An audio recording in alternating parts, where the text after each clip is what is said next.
பான் பிராக் மாவாலாம் போடுவேன். கேப்ல வந்து கிடைச்சா கஞ்சாவும் அடிப்பேன் போதைக்கு. இது கிடைக்கலன்னா அது ஏதோ ஒண்ணு போட்டு போதை இருந்துகிட்டே இருக்கும். ஏன்னா நம்ம சாமிக்கு வந்து போதை, நம்ம சாமியே போதை சாமி தானே. ஏன்னா நம்ம நம்ம கும்பிடுற சாமி எல்லாமே வந்து ஒரு சாமி கஞ்சா அடிக்கும், ஒரு சாமிக்கு சரக்கு வச்சு தான் கும்பிடுவோம். நம்ம அந்த மாதிரி தானே. நம்மளுக்கும் சாமிக்கும் நம்மளுக்கும் ஏன்னா நம்ம ஏன் அவ்வளோ தண்ணி போதையில இருக்கிறோம் அப்படின்னா நம்ம சாமியோட கனெக்ஷன் தான். இந்த இதுல தான் வந்து நான் வந்து சரி நம்மளுக்கு ஒன்றும் பண்ணாதுன்னு சொல்லி இந்த பழக்கம் எல்லாம் சேர்ந்து சேர்ந்து சேர்ந்து நம்மள ஒரு சைடு டிஸ்டர்ப் பண்ணிருக்குது. நம்மளுக்கு ஆன்மீகம் இருக்குது அப்படின்ற ஒரு தைரியத்துல நம்ம ஏடாகூடமா இருந்துட்டோம். கட் பண்ணா சரியான அட்டாக் வந்துருச்சு.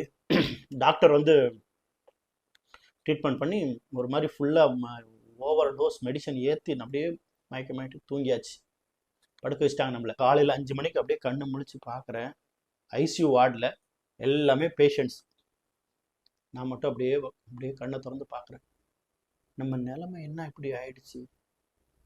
எனக்கு எப்படி இந்த மாதிரி ஒரு சூழ்நிலைக்கு வந்தேன் நான் உண்மையாகவே யோசிச்சது என்னென்னா, ஏன்னா நான் அவ்வளோ அவ்வளோ நம்பி என்னோட சாமிகளை நான் கும்பிட்டேன். ஏன்னா எனக்கு எனக்கு சாமின்னா ரொம்ப பிடிக்கும். எனக்கு ஒரு சாமி அவ்வளோ விரும்பி விரும்பி கும்பிடுவேன். நம்மளோட இதெல்லாம் பார்க்கும்போது அவ்வளோ ரசித்து விரும்பி கும்பிட்ட சாமி நம்மளை கடிச்சிட்டுல ஹார்ட் அட்டாக்ல தானே வந்து. இந்த ஒரு வேளை நான் செத்துருந்தேன்னா என்ன ஆயிருக்கும்? இப்போ அப்போ நம்ம இனி இவங்களை நம்பினா வேலைக்காவது. நம்மளுக்கு ஆல்ரெடி நேரம் வேற சரியில்லை, 7:30 சனி.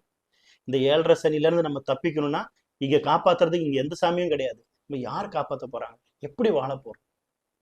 ஏன்னா நிறைய பேருக்கு, உங்களுக்கு நிறைய பேருக்கு இந்த ஜாதகம் பார்க்குற தெரியும். ஜாதகத்தை பற்றி நீங்கள் பார்த்துருப்பீங்க.